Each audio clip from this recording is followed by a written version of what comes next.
छलकती गागर किसको कहते हैं? उफनता सागर किसको कहते हैं? छलकती गागर किसको कहते हैं? उफनता सागर किसको कहते हैं? पूछते हैं कुछ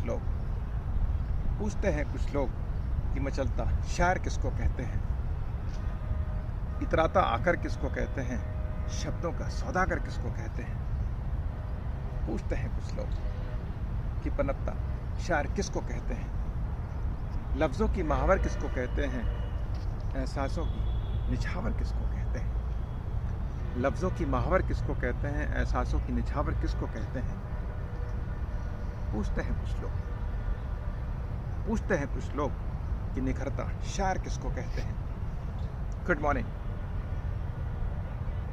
ये प्रश्न मुझसे अक्सर ही पूछा जाता है, कभी अकेले में तो कभी मेले के रेले में। तो लीजिए पेश है इस प्रश्न का जवाब एक शायराना अंदाज में। प्रेजेंटिंग माई 1500 नज़्म इन एज मेनी डेज। हौसलों को मुवक्किल बनाकर दुश्वारियों को थता बताना आ गया। हौसलों को मुवक्किल बनाकर दुश्वारियों को थता बताना आ गया। अश्कों को पलकों में छिपाकर चमकते आईने को जिसे बरगलाना आ गया। शायर वही है जिसे जिंदगी के जंग में भी दूसरों का दिल बहलाना आ गया। गुलों को गुलशन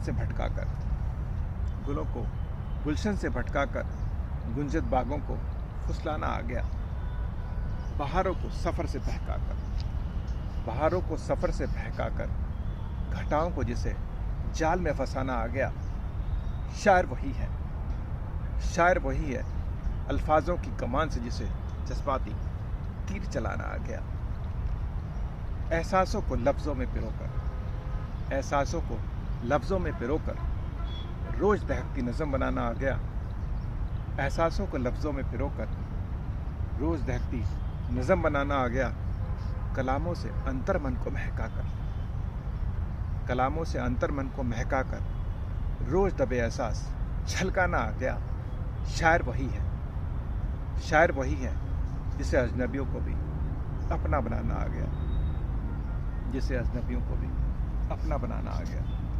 शायर वही है जिसे अजनबियों को अपना बनाना आ गया। Stay tuned.